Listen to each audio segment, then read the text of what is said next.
Hi, everyone, and welcome to the next episode of Welln'ish. I'm really excited about our guest today so we can learn about everything having to do with breastfeeding. Today we have Carol Branchaud. She's a registered nurse and a lactation consultant. So welcome, Carol. Hi, thank you. So one of the reasons that I found it so important to bring you here was that when the majority of my friends started getting pregnant, started having kids, I was really surprised at the amount of shame there was surrounding breastfeeding. And in a lot of my friends, or even now in the majority of my patients, the number one thing that they struggle with is breastfeeding. And like I said, there's lots of shame surrounding that. It's very difficult. I feel that there isn't enough support and education. It's just in the wellness world, it really seems like the message is breastfeeding is natural. So that means that it's easy. And I find that a lot of moms just struggle with struggle with that, and it makes their postpartum journey a little bit more difficult. So anyways, all that to say, I don't know if you agree, but all that to say, Absolutely. I'm very excited to have you here so we can empower some women with some information. So I'd like to start off with some basic questions. So firstly, can you explain what a lactation consultant is? Sure. Lactation consultant is a healthcare professional that has specialty training in the art and maintenance of breastfeeding. So there's various backgrounds and then various training courses to become a lactation consultant. Now, there's also a difference between a lactation consultant and a board-certified lactation consultant. Mm-hmm. So when you're looking for a lactation consultant to get a regulated person, it's really important to see those credentials, IBCLC, behind the name. That was actually going to be my next question was, are all consultants created equal? So it can be a little confusing because you do have nurse breastfeeding educated people, you have lactation consultants, and then you have the IBCLC, which is International Board Certified Lactation Consultants. So the title, the IBCLC, means that we are credentialed, we've taken the qualifications and passed an exam in order to have that title. Okay. Would you be able to explain a little bit about like the rigor that went into that? Because I've been looking into it for myself, and there is a lot that goes into being IBCLC certified. Correct. Yes. So I do have clients who I've seen who have asked me, I'm interested, how do I become this? And we as board certified lactation consultants, it's so important for us. It's not just a career. We live it. We really believe in it. And so the more people we can get and the more circle of people around to help women breastfeed successfully is very important to us. So depending on your background, there are different pathways to become certified as a lactation consultant. The easiest way I direct people is just to go to the IBCLC website itself. And when you go there, they do have a definition, and depending on your education and your background, different pathways in order to become certified. Okay. What made you want to become a lactation consultant?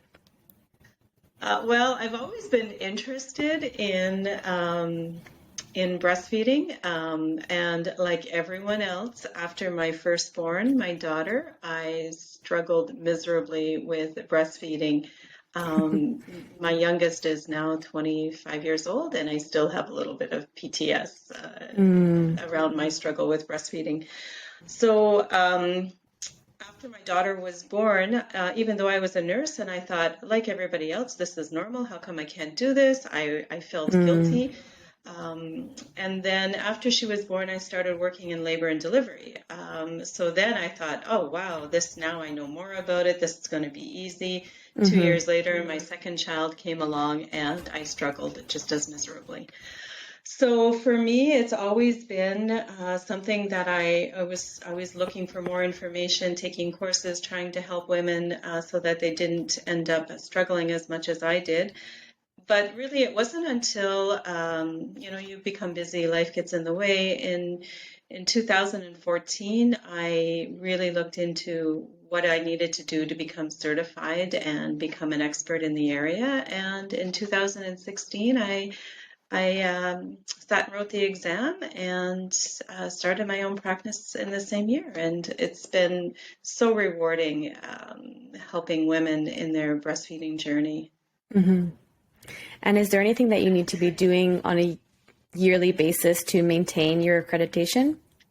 Absolutely. So yes, and again, I believe that's part of the difference between a regulated healthcare professional. So every 5 years, we do have to either submit that we have the credentials required to maintain our license, Okay. and or pass an exam. So there's two different options we can take in order to meet that criteria. Okay. What are the full spectrum of services that a lactation consultant offers? Wow, a lot. So anything and everything breastfeeding related.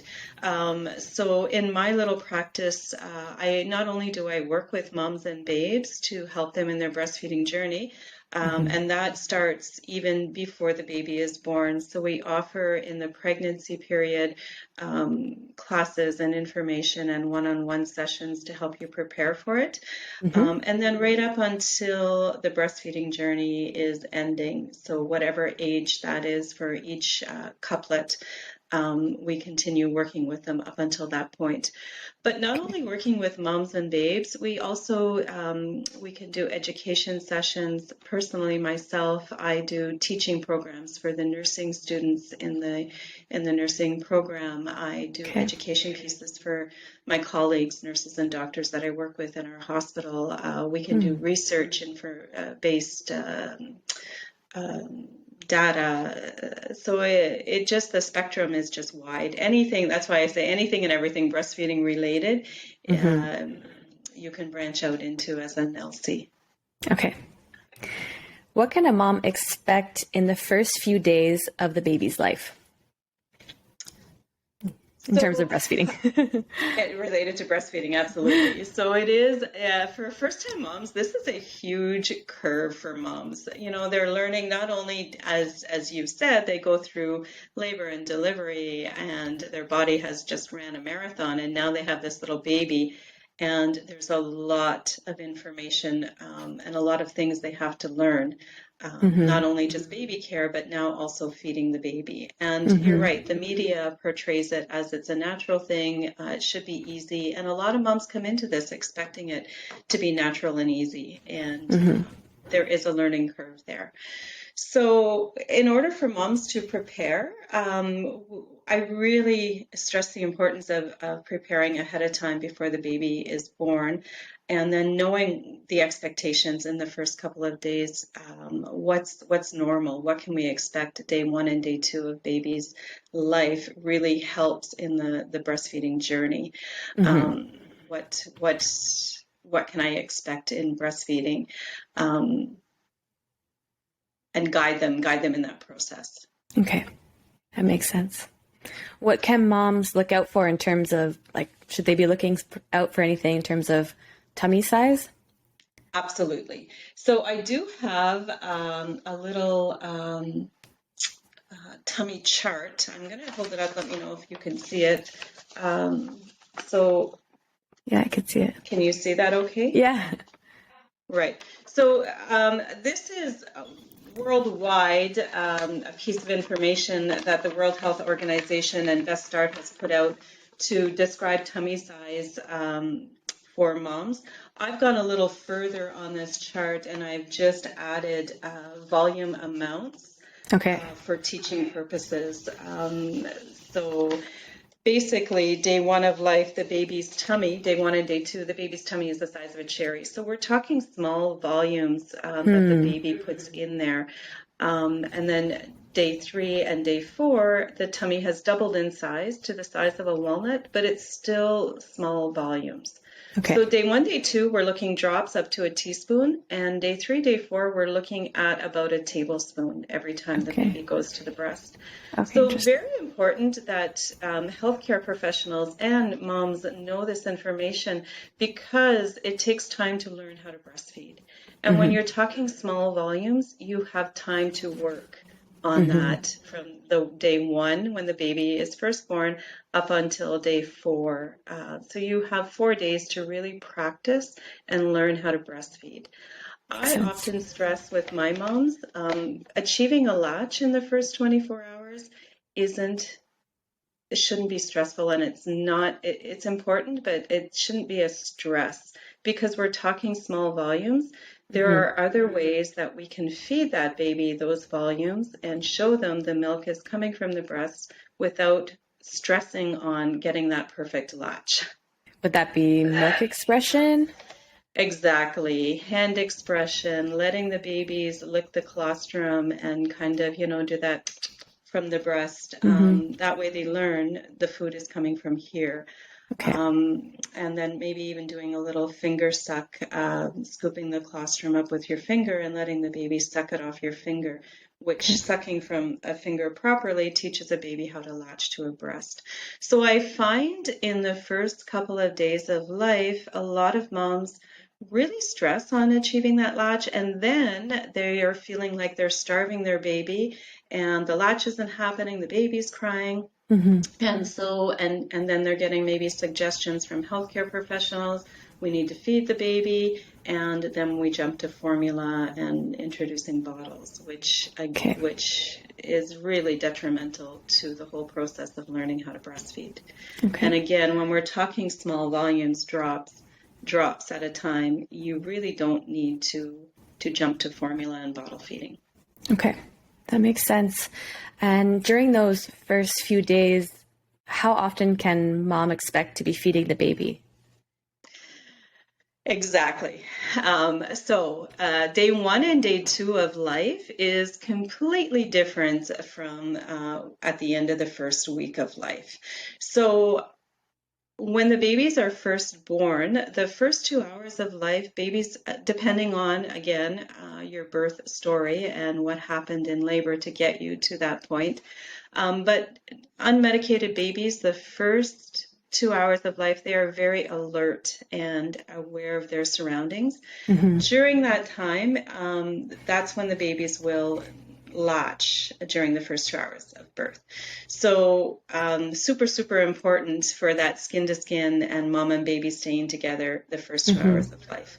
At that point in time, the babies will feed, and they may cluster feed, they may feed for a while, or they may not, depending on the medications used during labor to get you to that point. So again, if the babies don't latch, I often tell my moms, it's an introduction. Just keep them there, express some colostrum, let them, lick and kind of suck the drops from the nipple, and don't be overly concerned if they don't latch. But again, an unmedicated birth, oftentimes they will latch in the first 2 hours after birth. Then I call it a kind of sleep recovery phase for the babies, the next 24 hours. So they've worked hard to birth themselves as well. And so they kind of go through a sleep recovery state. In our society of feeding babies and in hospital settings, we tend to focus on babies need to be fed every 3 hours. And that's what we're told in the hospital. Wake that baby up, attempt to feed that baby every 3 hours. And in the lactation world, we know that that is not the case. So we speak about feeding the baby on demand and on baby cues. So the baby is fed or attempted to fed in the first couple of hours. The babies will go through a sleep recovery phase. And then we wait for the baby to show those breastfeeding cues. When the baby cues, that's when we put the baby to the breast. It could be 4 hours from birth. After that first feed, it could be 4.5 hours. Okay. It could be an hour later. It just depends on the baby. Okay. Having said that, if it's been 6 hours and the baby has not latched, then we talk about doing some manual expression and feeding the baby those drops of clostrums needed. Okay. And what could those cues look like? Good question. So baby cues, I'm going to use my little assistant here. So baby cues, you'll see if you're holding your baby skin, and we do recommend as much skin to skin as you can do. And skin to skin means baby is in a diaper and no onesie on. Mom's top is up and the baby is literally on mom's chest. Bare chest, or dad's bare chest, skin to skin, with a blanket across the back to keep the baby nice and warm. So when the baby's in this position, it really opens up a lot of the baby's internal reflexes for breastfeeding. So in this position, you'll notice the baby will start making those smacking noises with his lips. Eyes are probably still closed, and the head will start bobbing like this. Okay. Those are the early cues. And then the hand may come up and some sucking on the hand. Those are the cues that baby is saying, okay, I'm ready to feed. And at that point, we bring the baby to the breast and allow the baby to breastfeed. Okay. If we miss those cues, the next process that happens is the baby will now really start bobbing. Eyes are wide open. Fists are in the mouth, really sucking on those fists, getting it right down there. And the baby is now saying to you, I am starving. Where is my food? Okay. If we miss that cue, we get into a screaming, crying baby. Head bobbing, baby is just crying. At this point, it's really difficult to latch a baby who's at this point. So if we miss those early cues and we're at that point, I often recommend to moms, just hold your baby, calm your baby down, skin to skin. This is exhausting for a baby. They will fall asleep. And then we wait for the cues to start to latch the baby at that point. Otherwise, it's a battle. That makes sense. You mentioned something interesting before, and I had a few questions about this because I had posted that I was interviewing a lactation consultant, and one of them was, you said that unmedicated births, you can, like the latch, correct my wording, it's probably not exactly what you said, but can be more difficult if it's not an unmedicated birth. So I was just wondering what you meant by that exactly. And you also mentioned that like that skin to skin should happen within the first 2 hours, and often mom is put into the recovery room, right? So how does that work, and what do you recommend in those instances? Right. So, and this is what a lot of women don't realize, is our choices of what we use through labor to help us get through labor can affect the breastfeeding journey in the first week of life.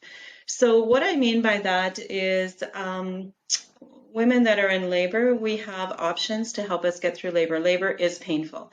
And I've worked as a labor and delivery nurse over 30 years, and I've seen many different scenarios. And I educate moms around it, but also it's very important to what you need in labor to get you through it to use, and then we work with the babies after. So what I mean by that is your cervix has to open to 10 centimeters, right, to get you through labor.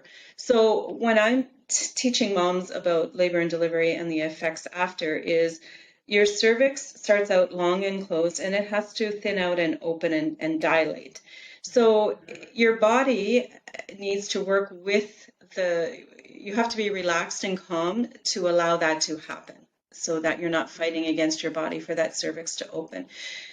If you are very tense and the pain is so bad that you're tensing up all your muscles, it's like a flower trying to open its petals, and I've got something against it, forcing it to stay closed. So you do not dilate.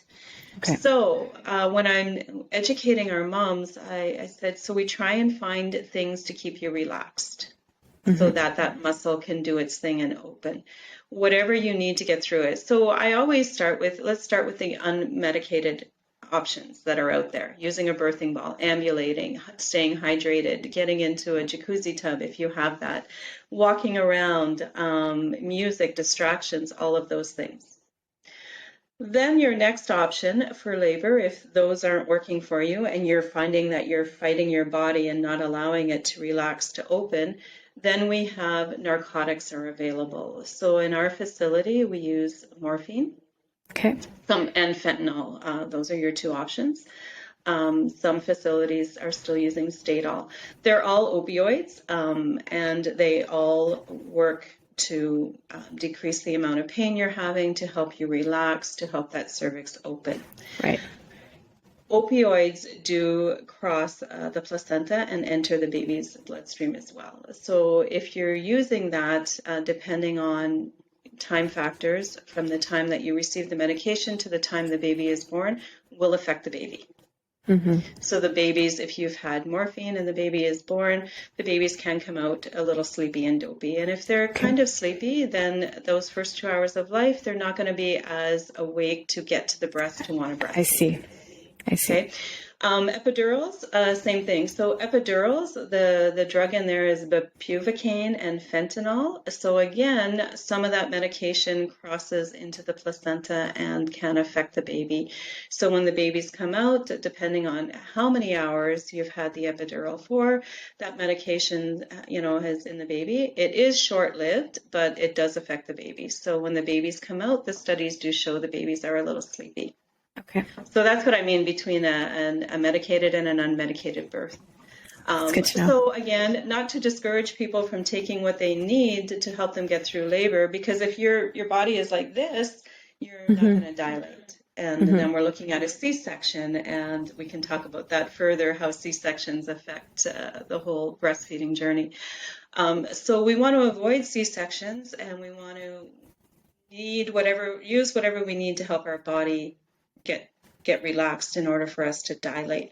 So a lot of times when I'm talking one-to-one with my clients, when I have a session, it's part of my history intake. What was your labor like? What was your labor story? What medications did you use? And because that helps me piece together what's happening in the first week of life.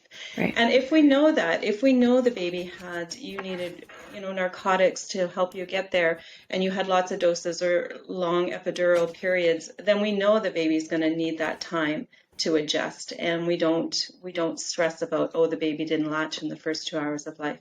That's Makes okay. sense. The baby needs time to get over the medications that we had. Okay, that makes sense. Just because I am in the alternative world, so I know that what you just say is going to sound scary to some of my listeners. So just to clarify, the medications that are going through the placenta, they aren't going to be harmful to the baby, right? Like you're only going to be given a certain amount that... Exactly. Everything we give is safe for moms and babies. We don't give anything that would harm the babies. But we also know that what we give, there are some effects on the babies. So we do, and that should be educated to the moms as well when they make those choices. It is safe for the baby, but if the baby is born at a certain time, from the time we give the medication, the baby might be a little sleepy. The baby may need some more stimulation to help him breathe, and they need to cry to get that fluid out of the lungs. And if they're sleepy, then we may have to do things to help reverse the effects of the narcotics. So not dangerous, but there are things that we do look for if we know that we're giving those medications, and the baby may need a little bit of assistance to help him transition. Okay. And then for the case of C-section, let's say it's planned or emergency, would it be beneficial for having something like the dad doing skin to skin and then having some like express colostrum on hand to be able to give baby? Absolutely. Okay. So C-section, again, as far as breastfeeding world, can affect your beginning journey of breastfeeding. as well. So depending on, were you in labor for hours and hours and hours and hours and had an epidural and for whatever reason had to go for a C-section, that knowing that maybe you've had lots of IV fluids, there could be some water retention after, that can affect breastfeeding tremendously in the first week of life. Okay. The whole process of the baby being born through the abdomen and not being squeezed out, so the fluid is squeezed out, that can affect breastfeeding because the babies could be mucousy. So again, depending on the facility that you deliver at, and I encourage moms, call and ask these questions before you decide where you're going to deliver, if you have an option where you're going to deliver. So in our facility, we do, if you're having a C-section, whether it's an emergency or a planned C-section, we do allow that skin to skin for mom. So it's not as immediate as a vaginal delivery where the baby is birthed and comes right up on the tummy, and we wait for the cord to end pulsing and then bring the baby up to the chest. In a C-section, the cord is clamped, we bring the baby to a warmer, make sure that fluid is out of the baby's nose and mouth, and then we bring the baby and we put the baby on mom's chest. Okay. So right in the operating room, that's our policy. Then from there, they go to recovery, and the skin-to-skin continues with mom or dad, whoever wants to do it.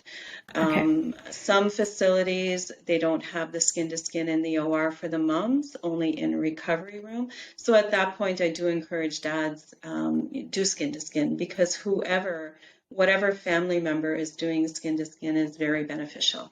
Yeah. Okay. Okay. I just wanted to correct what I said before, just because I'm thinking of a few friends and patients, is any supporting partner who's there, or family, yes. or any help member who is there at the hospital. Yeah. Absolutely. Absolutely. When you understand what babies do in the first couple of hours of life, you understand the importance of it. So babies are kind of born, I call it like a sterile environment. Everything is there. And when they're birthed, whether it's vaginal or through C-section, the air they breathe in, they breathe in the air, and there's germs everywhere, right? So their bodies start creating antibodies to help protect them from the germs that are everywhere. So when the baby is brought to the mom or the dad or the grandma or the partner, whoever it is, they're breathing in the germs of that environment that they're going home to. So they're creating antibodies to help protect against those types of germs. Whereas if the baby is brought to a warmer and a nurse, and now the baby is breathing in the germs there, they're creating antibodies against that environment. Okay. So when you understand that concept of it, it clues in, wow, it's super important for that baby to be around where he's going home to, that environment he's going to be in. That makes so much sense. Yes. How can a mom set herself up for success? So any products or resources or anything that you recommend bringing to the hospital? So what I've started doing, in my facility, I started a program where I would see any high-risk mom, and now from that, I see all moms, or I encourage all moms to come and see me during the pregnancy. So our milk is starting to be produced in the second trimester of pregnancy. Okay. And we have hormones in place to prevent the milk from leaking out during pregnancy. And then once the baby is born, those hormones disappear and it allows the flow of milk to happen. So knowing that, what I encourage moms to do to help prepare you, because there is a lot of misinformation, misconceptions, and that's one of the big reasons why I really threw myself into breastfeeding. And in the education piece I do, the statistics show moms quit breastfeeding. The two main reasons is because it's painful and conflicting information out there and their perception that they don't have enough milk to feed their babies. So those are the three main reasons. So those are things that we can change easily through education. And getting moms prepared and ready. So I encourage all moms to seek out a lactation consultant at around 36, 37 weeks. Okay. Because and I've learned this through my clients over the years. People have told me, really, moms, we want to know the no at the time.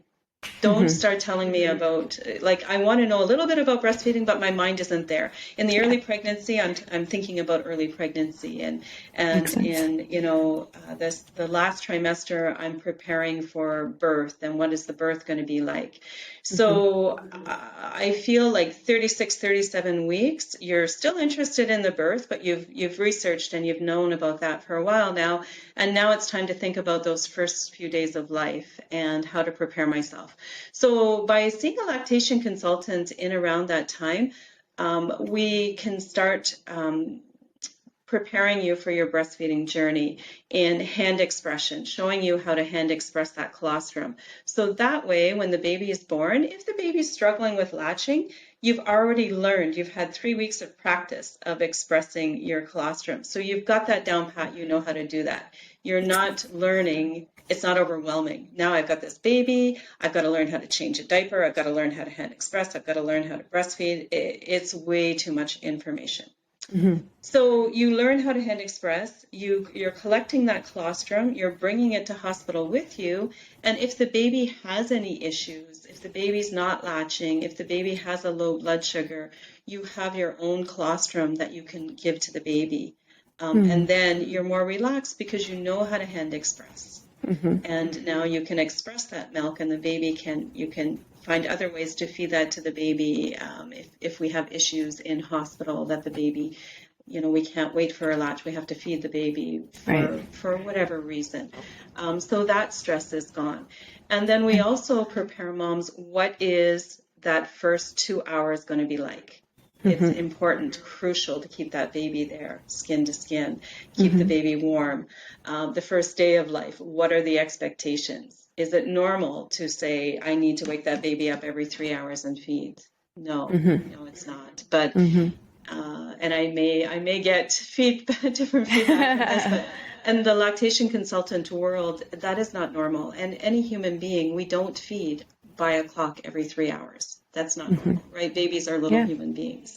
So we know that that's not normal, but in some healthcare facilities, that's still what's taught. Every 3 hours, wake that baby up and feed. So now, again, I'm talking normal, healthy babies. Sick babies, different story. But so we help prepare moms for that, the first couple of days of life, and then getting home. And when can you expect your milk to come in? So to prepare you for that, I highly, highly recommend seeing a lactation consultant at the end of your 36, 37 weeks pregnancy. It's such a smooth transition for moms. Okay. What are some basic concepts about latching that most people don't know? So, latching is so important, and it's all in the position and technique. So what a lot of moms don't realize are that these little babies are born with reflexes. And if we interfere with those reflexes, it's very difficult to latch a baby properly. So the best one, I'm just going to angle my camera, is I see a lot of moms trying to breastfeed a newborn baby in this position. You've seen it? This position is easy and nice to breastfeed an older baby, a baby that's maybe 4 or 5 months old that has all those newborn reflexes have disappeared. A brand new baby, very, very difficult to latch a baby in this position because we're interfering with those reflexes. So knowing what those newborn reflexes are and avoiding those newborn reflexes really helps to achieve the latch. Okay. Another misconception that I see a lot of moms doing is when they're breastfeeding their babies, I'm just going to angle my camera here, they often do this. Okay. And so when I ask them, what are you doing? Well, I was taught or told I have to do this to move my breast out of the way so the baby can breathe. So doing this actually will delatch a baby or will create a shallow latch all the time. So again, misinformation, things that not true with breastfeeding. And then I often see moms where the baby is latching and they're doing this kind of moving their breast around, looking for something. And so what are you looking for? Well, I was told the babies need to have fish lips. So I'm looking for the fish lips. And Okay. again, once you start doing this, you're breaking the seal and you're messing around with a latch. If the baby was latched on properly, you're breaking the seal, and now we have a shallow latch again. Okay. Okay. I had taken a little course recently and they talked about something called GPS points. Is that something that you're familiar with on the baby? Not sure what you're talking about, no. So she was saying that when you want the baby to be as flat as possible on you, like so that like their belly, their chest, I forget what all the points were, but being as flat as possible on you, and that helps like trigger that reflexive latch. Okay, I think I know what you're talking about. I'm not in that terminology, but Okay. absolutely. So when you're bringing the baby to the breast, it's very important that you're not interfering with those newborn reflexes, and that the baby is, I guess, the easiest way I describe it is the baby is as close to the feeding source as possible. So again, I explain it in a way that babies are little human beings. When we sit down at the table to eat, we're sitting in front of our dinner in a solid chair and we're close, right? So again, same thing with babies. So babies need to feel secure. So they need to be chest to chest, tucked right in at the level of their feeding source, so at the level of the breast, and nice and close. So again, you're, like you said, in line, Yep. tucked in, so that they don't feel like they're falling, right across and at level with the breast, so that they're right there and ready to feed. Very important that we don't put any pressure in certain areas of the baby, and that may be where you're talking about those GPS areas. So we don't want to have any pressure on the back of the baby's head. And again, misinformation out there. A lot of moms are taught when the baby opens the mouth, put your hand on the back of the baby's head and bring that baby's head right into the breast. Bad. Don't ever do this. Okay. So again, what you're doing here is you're putting pressure on the baby's head. Babies have a reflex. If they feel that pressure, they're going to push against it. So it becomes a struggle at the breast. Okay. The other thing I teach is when you're putting pressure on the back of the baby's head, their neck muscles aren't fully developed. So when you're putting pressure, they end up like this. Yeah. I often say to moms, can you drink like this? And neither can your babies.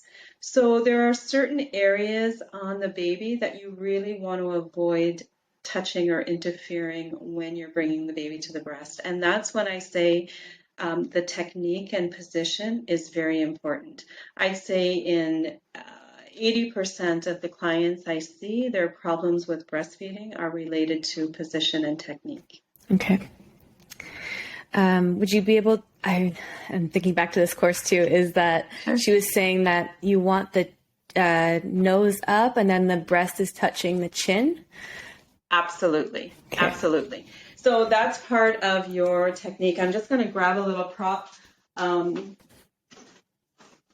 I'll be right back. No problem. Okay. So absolutely. So I have lots of little teaching tools here and puppets I use to demonstrate. But when you're bringing the baby to the breast, very important that the baby's chin is touching the breast before the baby's even latched on. So if I angle this properly, you can see Mickey's chin is touching. And then where the nipple is in relation to the baby's mouth and nose is very important as well. So the mom's breast, the nipple should be sitting right above the upper lip or under the baby's nose before the baby's even latched on. And again, a lot of misconceptions. I see a lot of moms who are putting the nipple at the baby's mouth or flicking the nipple. They were told I have to flick the nipple into the baby's mouth or push the nipple into the baby's mouth. And that's not true. So chin touching, nipple at the nose, and we allow the baby to grab the breast. So again, I call it, it's breastfeeding, and it's not called nipple feeding, it's called breastfeeding. Okay. So the baby really needs to get a big mouthful of breast tissue to get a deep latch and to get that nipple where it needs to be in the baby's mouth. Okay. So you demonstrated also some positions for mom. So you were holding the breast like this? Right. So I teach moms. Is it a good time to do a demonstration? Yeah, it's great. Okay. All right. So let me just grab my, sorry, I should have had this out sooner. I'll just tell people that who are listening to the audio version of this, everything will be posted on YouTube. So you can head over if you need the visuals over there. Okay. And I'll also post on my Instagram. So I teach moms to really, you need devices. So I have pillows that they're kind of, I call them my industrial pillows here, but you can use any kind of pillow or blankets you need to support the baby's weight. I teach moms, the position is called a cross cradle. So you're bringing your baby across your chest like this. In this position, you're not interfering with any of the baby's reflexes, and the baby does all the work. So the first few weeks of life, I recommend cross cradle in this position. So you should have a pillow or blankets or something to support the weight of the baby. Mickey here is weightless, but babies, of course, 7, 8, 9, some are 10 pounds. If you're trying to hold on your arm like this, the head will droop, the bum's drooping, your arm is sore after a while. It's not very comfortable. So get the baby's weight supported, both under the bum and under the baby's head. So now you've got the baby close, right across your chest. Breast is sitting, nipple under the baby's nose. You will notice, if you're watching your baby, the baby will bring her head back, and as she comes forward, her mouth opens. So as she's coming forward, all you have to do is just bring her in a little closer and let her grab the breast. If you're holding your breast for support, you want to make sure your finger and thumb is pushed way back out of the way, so that when her lips touch, she's touching the breast, she'll get a bigger mouthful. Okay. If you're holding your breast here and your fingers are there, as she comes forward, if she hits your finger, whatever her mouth touches, her mouth is going to clamp down right away. So if it's your finger she's touching, she's not getting a big mouthful of tissue, and she's going to clamp down just on the nipple and get a shallow latch, which is very painful, and she doesn't get milk. So you really want to make sure to keep those hands out of the way and allow the baby to grab. Okay. Very clear. Okay. Not sure if you touched on this, but is there any preparation that for moms to protect nipples to avoid cracking or anything like that? No, so there is no, and I've heard all kinds of stories where moms are telling me they're preparing their nipples for the birth of their baby and doing all kinds of things. Just a quick little story. I had a mom come into my clinic. I was running a breastfeeding clinic at a hospital, and her nipples were cracked and bleeding, dripping blood. That's how, like, the baby she was not latching properly. So when she came into my clinic, I said to her, well, let's get the baby latched and see what you're doing so we can correct it. And before she latched the baby, she was doing this to her nipple that was cracked and bleeding. And I said to her, what are you doing? She's like, well, I was taught I had to prepare my nipple for the baby's mouth. Okay. So no, absolutely not. There is no preparation. If the baby is latched on properly, there is no pain with breastfeeding, and I can't stress that enough. If you are having pain with breastfeeding, the baby isn't latched properly. If you have cracked, sore nipples or bleeding nipples, it means the baby has a shallow latch. You need to get good help. Seek out somebody, either a lactation consultant or somebody who's very knowledgeable in breastfeeding, to help you learn how to bring that baby to the breast properly. Okay. Once they're cracked, again, if the baby is latched on properly, I've had moms with bleeding nipples. Once we got the baby latched on properly, there is no pain. Okay. And they're feeding some of these moms for the first time in weeks pain-free. And Okay. so you really, really want to get good help at the beginning. If your nipples are sore, if breastfeeding is painful, that is not normal. I can't stress that enough. Get help before you end up with these awful problems. Okay. Okay. That makes sense.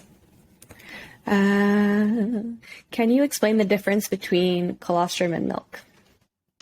Yes. So colostrum is produced in the second trimester.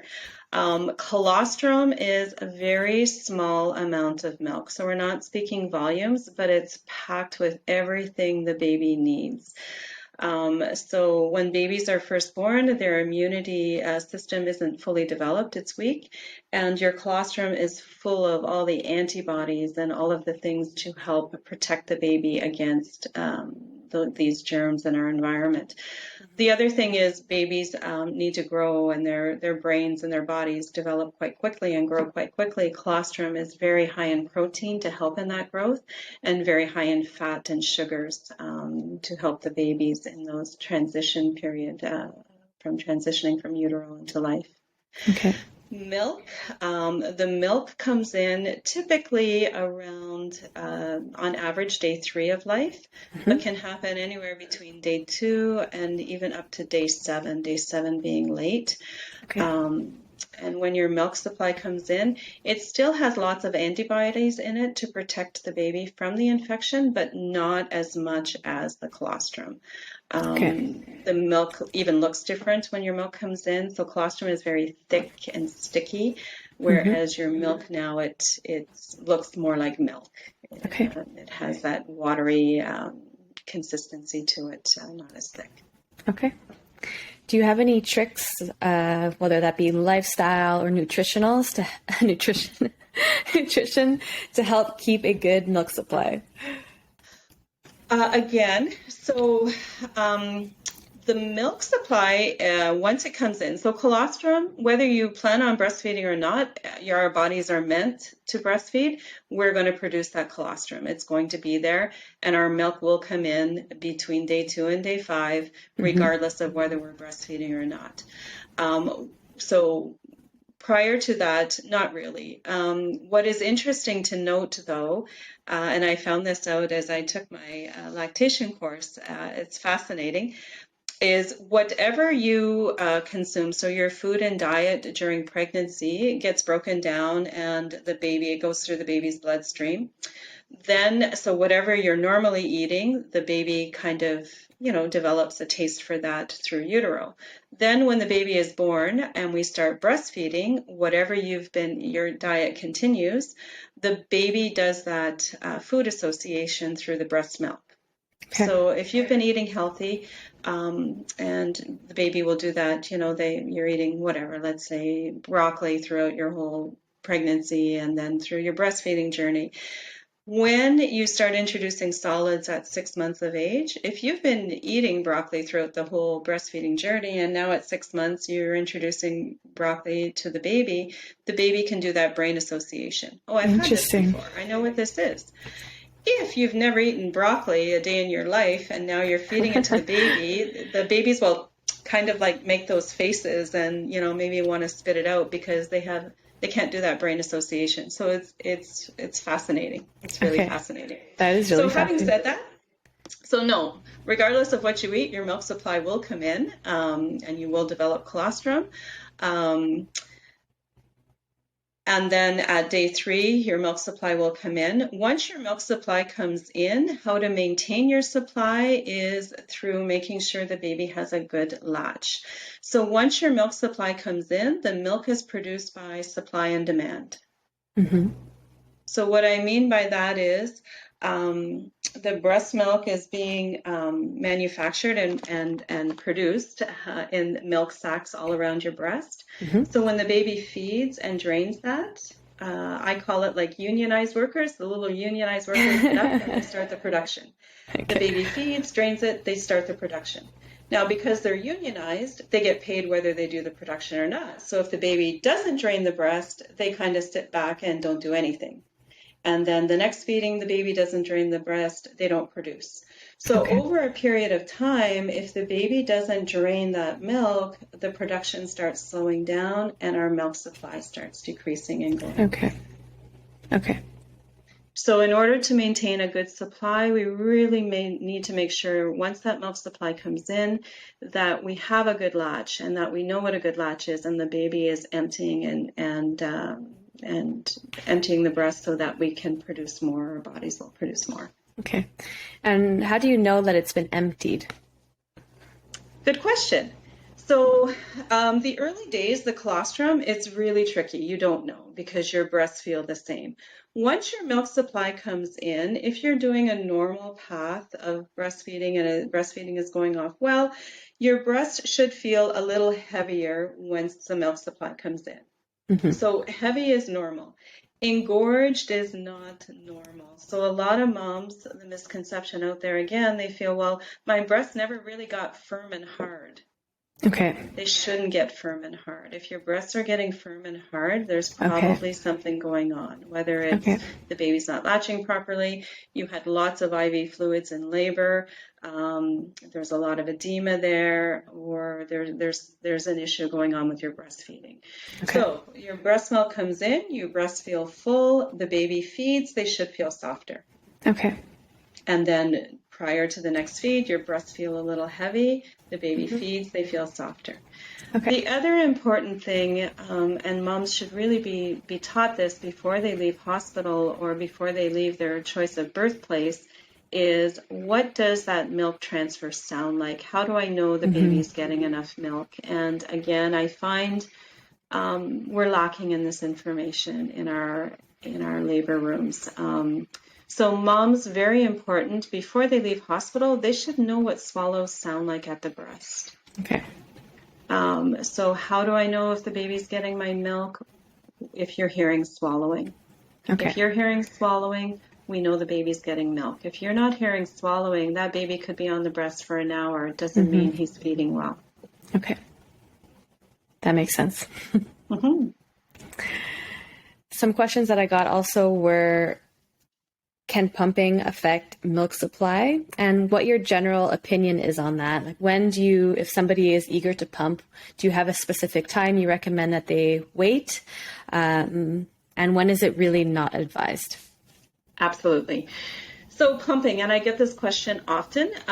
So in our facility, we do not recommend pumping in the first 24 to 48 hours of life because we talk about volume. The volume coming out of the breast is very small, and when you look at your pumps in the flange and the bottle, you can lose those drops very easily in the flange and into the bottle. So we do not recommend moms pump at all in the first 24 to 48 hours, and the normal stay in the hospital is 24 hours. So if we're going to express, it's going to be manually and collecting that or just feeding that directly to the baby. Pumping beyond that. So again, there's a lot of misconception out there about pumping. I've had women bring their pumps into the hospital and I'm like, just package it, don't even open it. You're not going to need it. Again, when we talk tummy size, very crucial, the tummy is that size for a reason. We need time to learn how to breastfeed. So forget about using that time to pump and learn how to pump. You should be learning how to breastfeed during that time when the tummy is this big. By day 6, the tummy is the size of an egg, and now we're talking bigger volumes. If you haven't learned how to properly breastfeed by day 6, day 7, you're really going to struggle because now we need volume. So I don't recommend to moms using a pump at all for the first 6 weeks of life. And there's many reasons for that. So in that first 6 weeks of life, we're learning how to breastfeed, how to bring the baby to the breast. We're letting our milk supply regulate. So remember I said milk is supplied by supply and demand. Well, that could be baby draining a breast or pump draining a breast as well. So now if you've got your baby on the breast and the baby's doing his job in breastfeeding And then after that, we put a pump, and we put a pump. Our body is thinking, oh, the baby needs more milk. It's going to produce more milk, which some women think, but that's great. I want a big milk supply. That's wonderful. But an oversupply of milk can be just as detrimental as an undersupply of milk. Mm-hmm. And right. these babies... Just on that course that I took, she was explaining, if your breast is extremely hard and firm, it's really hard to get that contact on baby's chin and to have them have those contact GPS points because it's less malleable and comfortable. Yes, absolutely. So again, you want the baby to be able to, and my granddaughter loves this little puppet show that I do. So when the baby goes to grab the breast, he grabs a mouthful of breast tissue and nipple, and he sucks that tissue all the way to the soft palate. So it kind of looks like this. The baby's mouth is full of your breast tissue and nipple. If your breast is hard, and full of milk, I'm going to angle my computer down so you can see my desk. It's like me trying to suck up the hard table. Makes sense. There's no give in that breast tissue to get that tissue where it needs to be, and the babies cannot latch. Okay. So that's the first problem with an overproduction. Your breast will be hard and firm. That baby will not be able to latch. Okay. The next thing is if you've got an abundance of milk supply, the babies get an overload of lactose. Okay. An overload of lactose is very hard on those little tummies to digest, and these babies end up very gassy. Interesting. With a lot of gut pain, and they are just miserable, and they start having poops that are very frothy and stinky and mucousy, and these babies just cry all the time because they're in pain, gut pain. So an overproduction is not good. You don't want to get into that. And then I have moms who want to just solely pump and never put the baby to the breast, which again, in the big scheme of things, breast milk is better than no breast milk. And for whatever reasons, and again, without getting into big detail, there are, some women who just don't feel comfortable putting a baby to the breast. And I'm thinking about those women who maybe have been sexually abused, whatever. So then in those issues, maybe pumping is their only option. But again, I caution pumps don't empty a breast as well as a baby. So if you're solely pumping, you have to be careful and again, seek help earlier than later because you can end up with an undersupply if you're never putting the baby to the breast, just because the pump may not empty as efficiently. So it's just a risk that you want to look out for if you're doing that. So for all of those reasons, and then there's also nipple confusion. If you're pumping your milk out, and you're giving the baby your milk by bottle, and then you're trying to latch. I have moms that say, well, I really want to do both. And that's great, but not in the first 6 weeks of life. Okay.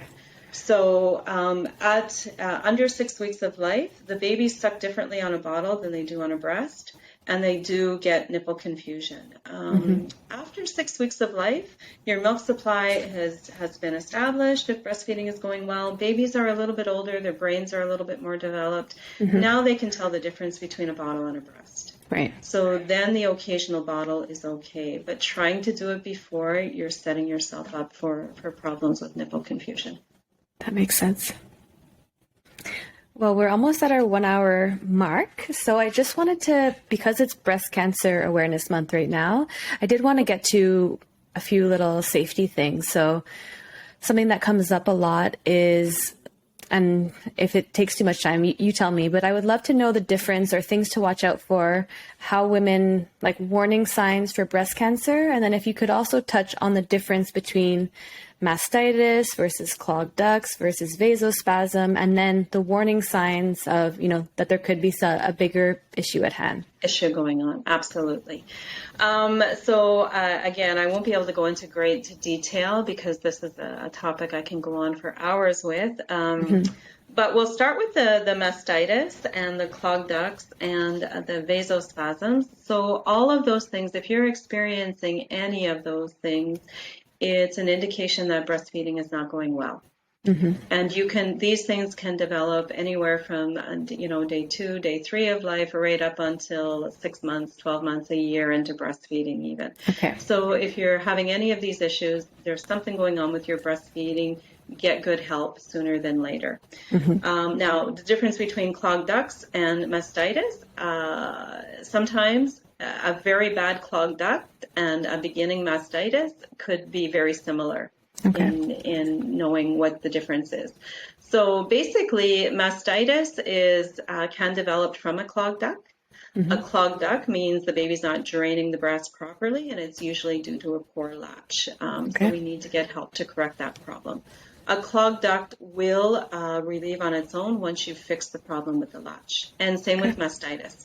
Mastitis, if you get good help, usually within 72 hours, the mastitis is gone without seeking medical attention. If you've gotten good help and you have a fever and the fever is beyond 24 hours, that's when we say you may need to go see a doctor and get some antibiotics. But interesting to note, most mastitis do not need antibiotics if you correct the problem right away, and within 72 hours it will resolve. And then vasospasm is usually what we see the nipple. It's pain on the nipple, and the nipple changes colors. It can be from white to red to blue, and it's very painful. Vasospasm, again, it's usually related to a poor latch or can be related to a tongue tie. So again, having a lactation consultant assess the situation and let you know what's going on and treating the problem before it's ongoing.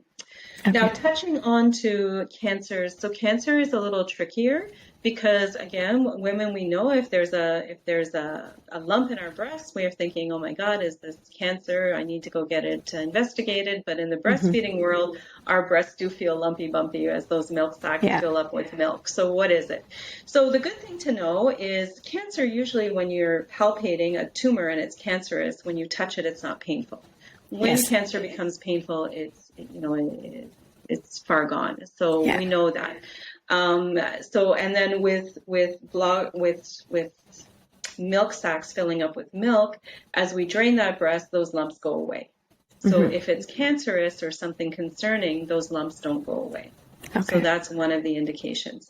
The other interesting thing, which I only found out when I really got taking these courses in breastfeeding, is if there's a cancer in a breast, the babies will refuse to feed off that breast. Really? It's interesting. It is crazy, crazy, crazy.